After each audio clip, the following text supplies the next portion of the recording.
Hi everybody. I came here as a chair of the IUPAP C15. C15 is namely at AMO Physics Division. And always IUPAP Young Scientist Prize of C15 has been very competitive. And again, this year it was so competitive. But finally, we selected this year's winners, Dr. Yu Ao Chen from China. And he graduated from University of Science and Technology of China and got a PhD at Heidelberg in 2008. After spending several years as a postdoc and project leaders in Germany, he returned back to University of Science and Technology as a professor in 2011, so maybe very young professor. And he made many outstanding scientific achievements. He covers wide field from quantum information to quantum simulation with ultra-cold atoms. So now, let's enjoy his winner's talk.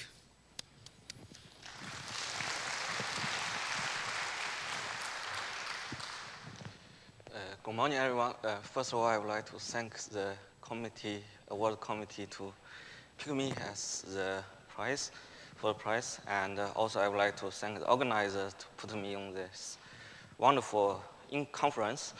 And it's my great pleasure to share you with our very recent result on the observation of two-species vortex lattice in the mass-imbalanced Bose and Fermi superfluid mixture. And since everybody here is expert, so I don't need to talk much about, but the superfluid the study of superfluids is come way back to 1930s, and Capitas first predict that in helium there's a state which might call superfluid, which pick from the superconducting, and also the vortex is a topological defect except in superfluid and superconductor. And first was observed again in helium, and then in ultra-cold atoms there's first in Eric Cornell, and then ENS Dalibas group, and then Wolfgang Kettler's group, and also there's some other paper which I didn't refer. So, and the Bose-Fermi mixture of the superfluid yesterday, also, Deep Gupta has gave a brief introduction. And also tomorrow, I think Christoph will talk more about that. So in mixture of the helium-3 and helium-4, they predict there's both in the helium-3, they may accept both in the fermion component, they accept both S wave or P wave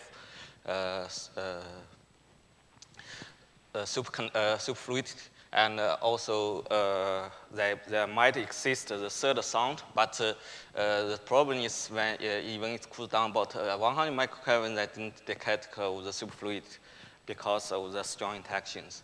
And in the dilute gas, in Christoph Salomon's group, 2 years ago, they achieved the wonderful experiment that they achieved the Bose-Fermi superfluid mixture, and where the bosons is Bose-Einstein constant, and the superfluidity of the fermions is detected by the density profile of the spin bands of the imbalanced lithium-6.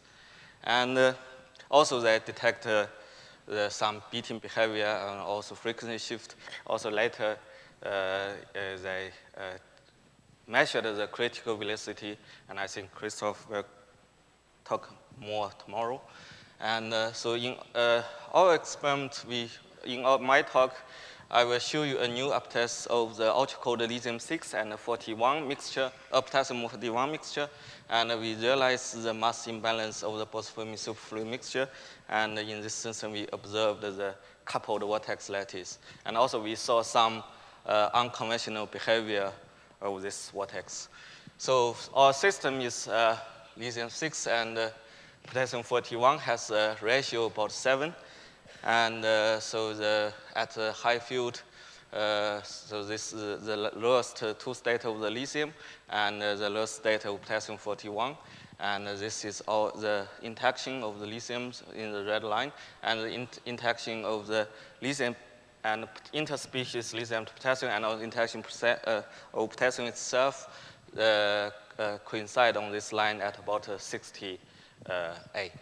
And the effective Bose-Fermi interaction is relatively large, and so there are some proposals of this for the mass imbalance feature. And our vacuum setup looks like this. So we have lithium from the Z-mass lower and a 2D plus mode for potassium. And here in the 3D mode, we achieve a two-species mode, and by a magnetic transfer, we transfer it to a science chamber. And yeah, so the dual species magnetic transport, we have efficiency of about 50%, which mainly limited by the size of the differential pump. Actually, when we designed, we didn't expect the cloud is such large. And after we transfer to this very nice glass cell, which has 14 surfaces top and down, and then there's 12 surfaces around, so that in the future we might have some different configuration of optical lattices, a different geometry, and we have really a lot of access to shining light. And so first, after we transfer to the magnetic, to the last coil, we first cool down the atoms in the optical plugged, cool down the potassium-41 in the optical plugged trap, and in the meantime, the lithium will cool down sympathetically. And yeah, that's in this magnetic trap we could already cool down to degenerate of the mixture. So by a two-step of ramping down the trap frequency, finally we can get potassium of 2 times 10 to 5, lithium 5 times 10 to 5 at T over TF of about 0.2. Potassium is almost purely BEC. The problem is actually, so if you look at the final frequencies, the I frequency 254.2 megahertz, but like only a little bit before, we still have really, really a lot of atoms. So in the really final stage, the three-body loss is getting to be a very problem, a lot of problem, and yeah, so we load this to the dipole trap to get higher atom number. So yeah, and so for the observation vortex, we need some criteria so that we, not to say that the good imaging, the precise engineer of the rotating system, the trap should has a rotating symmetry. But the difficulties actually, as also discussed in the talk yesterday in Deep Gupta's talk, the mass imbalance introduce a shift on the gravity sag direction. So in the standard single beam trap, which naturally has rotation symmetry, the problem is the two clouds are in the end cannot are shifted in the center, and so the rotation symmetry will not there anymore.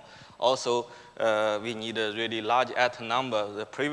All the previous mixture experiment, it's mainly limited to 10 to 4, 10 to 5, such number, which is a bit difficult to create a vortex. So with this, we designed a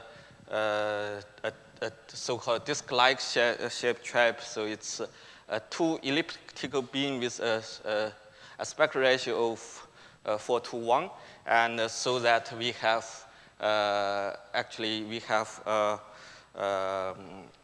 enough trap depth on the vertical direction to hold the cloud. So this is calculated how the cloud look like. So they really still overlap with each other, and we have not very high trapping frequency at horizontal direction so that to avoid the three-body loss, because as you see from the previous in the magnetic trap, the three-body loss is really quite a problem for to get a higher atom number.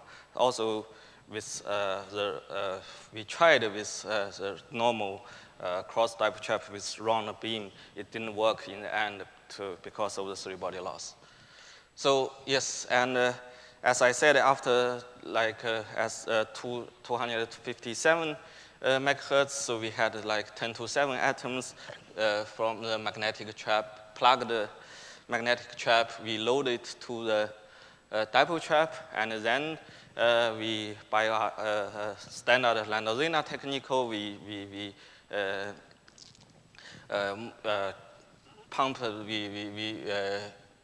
sweep the atoms to the lowest state we wanted, and we move the B field to the flashback of the lithium and start evaporation by lithium, and the potassium will be sympathetically cooled by the lithium.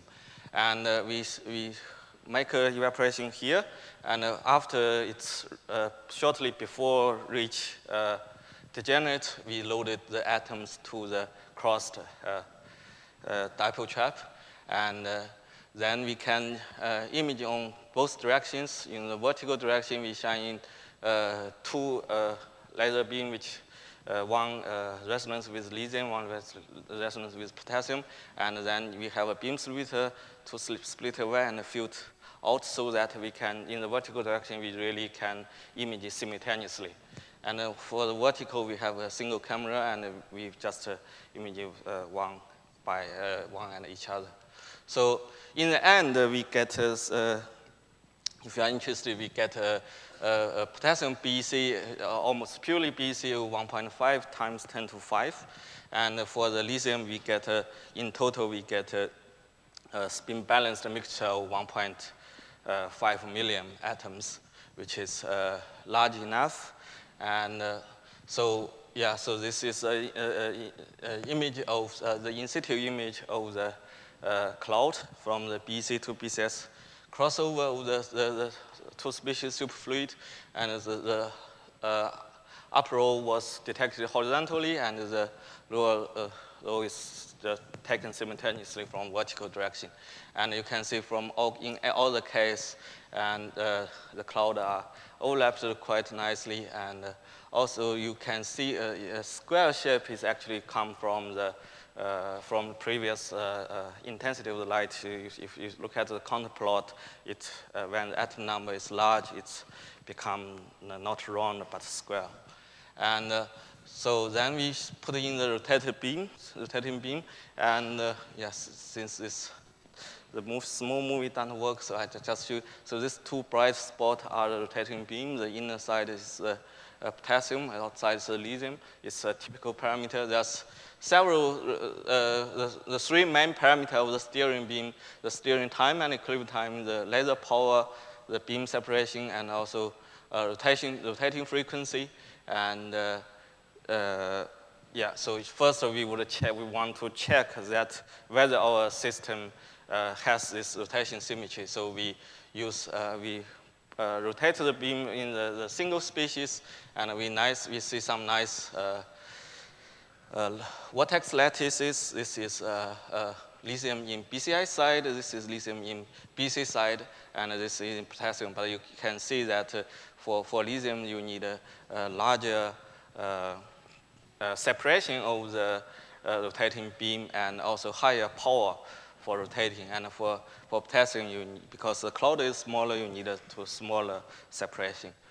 And this brings us some troubles, not troubles, when we try to rotate the superfluid mixture. First, we thought, okay, I just rotate first like with this, and then I put a rotation like this. It might work, but it actually didn't, because all the atom basically blows away. So by several rounds, we found that so with rotating which closer to the potassium parameter, we could observe the vortex simultaneously. So one can see we have a lot of vortex in potassium, and there's 2 in lithium, and this is a time flight image at 15 milliseconds. And also, if we increase the rotation, the beam separation and the rotating power, we could get more lattice, vortex lattice in lithium, but then the potassium cloud itself will be kicked away by the rotating beam once it's rotated too hard. So yeah, for the experimental parameters, if you want to know more, please refer to this paper. And so then we did some precision measurement on the vortex number with different rotating parameters. And yeah, in this figure, you see the red beam are always, the red dot are always the vortex number created in the 2 species superfluid, and the black one is in the single species lithium, and the blue one is the single species potassium. And already you can see that the lithium, the vortex number in lithium is greatly increased in the 2 species. So also the range of the vortex generation frequency is largely widened.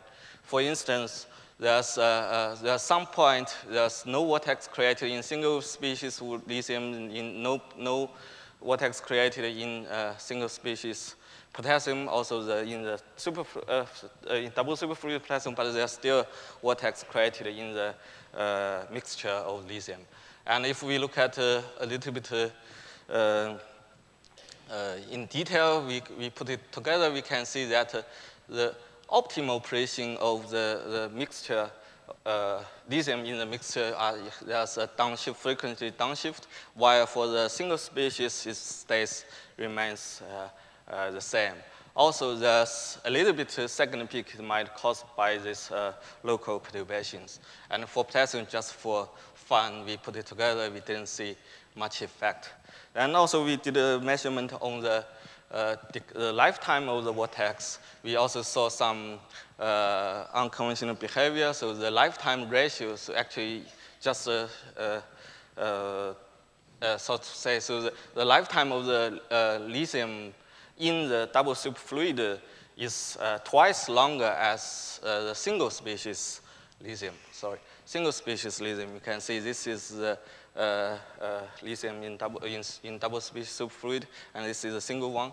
And also, after a long equatorial time, the number of the potassium 41 is about 7 times larger than the lithium 6. From the Ansag Feynman relation, we think it might, so because the mass ratio is about 7, so we think probably, so in the end, the angular velocity of the vortex of the lithium and potassium should be the same. And yeah, I'm running out of time. So yeah, just for summary, I show you a new test of the ultra-cold lithium 6 and 41 machine, potassium 41 machine. We observed the couple. We realized the Bose-Fermi superfluid mixture in the 2 species. We observed the coupled vortex lattice. We observed some unconventional behavior, like actually why there's some point the lithium, single species lithium, the potassium don't show vortex, but in the mixture there's still vortex. We didn't fully understand it yet, so we really would urgent desire would like to have some theoretical insight. And in the future, we also already observed some other effect which we couldn't really fully understand on the vortex, how the vortex is formed when the vortex dynamics. If you are interested, we can discuss it later. And in the future, we may also check the collective excitation of this in this system. We want to working on the vortex dynamics and also some other in the future, probably also the superfluid mixing optical lattices. And I would also like to thank the people who involved in this experiment. Chen is the boss. Actually, he had a talk tomorrow, but I mean, when he accepted the talk, the quantum science satellite was scheduled to launch at 4 days ago. But for some reason, it has to postpone to the middle of August. So he was frozen at the launch place. So he couldn't come. So he asked me to say sorry to everyone. So, so his talk is canceled. And also, I would like to thank these excellent students that really work very, very hard the last few years. And Eugene produced all the theoretical support. And with this, I would like to thank you for your attention.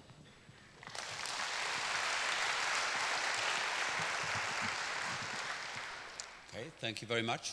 And I believe before Professor Jay pushes us off the stage, I think we have time for some questions.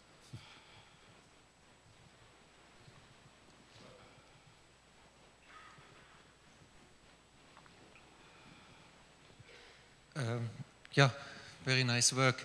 So if you have two species, a natural question is, do the two clouds, do the two superfluids rotate at the same angular frequency? If you take the number of vortices per area, this is a measure for the rotation frequency of the vortex lattice. And the question is, are the two superfluids equilibrated that they rotate with the same angular velocity, with the same angular frequency? That's what we thought, because so in the end, in the lifetime measurement, the number of the vortex was locked to about 7 to 1, and from the Ansaka-Feynman's relation, the number of vortex are related to the mass and basically, yeah, are related to mass and the angular velocity. And because if the number is about 7 to 1, so we thought it should be same, but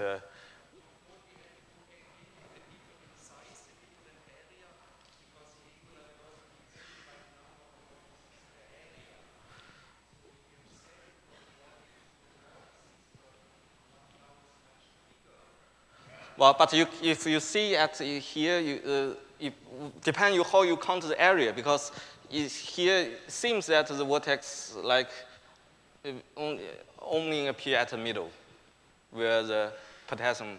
So it depends how you count the area.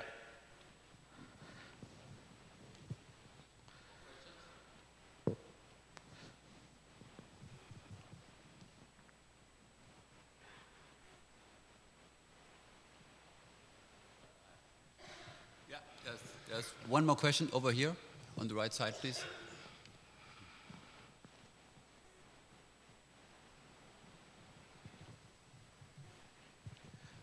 Yeah, this is a wonderful talk.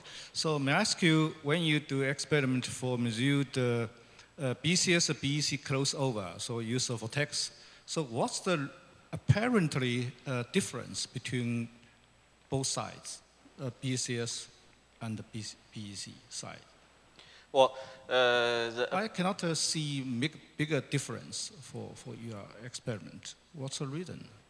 Well, there's actually the formation. So here I didn't show here. So first of all, the formation of the vortex are very, very different from the BC and the BCS side. But yeah, I don't have the data here. And also, at the BC side of the lithium, the vortex are totally disordered. So it's like everywhere craft, not like in the Fermi BCS side. That's so some virtual signal, virtual result, which we directly see. And some other difference, yeah, we need a theoretical input. We don't know yet. Okay, thank you.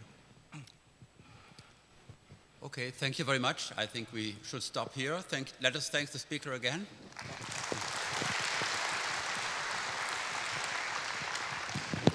And I believe our presiders and the staff will be relieved to be halfway through the conference, so you will hear the next words by Won-Ho Jae. All right, so it's time for outing.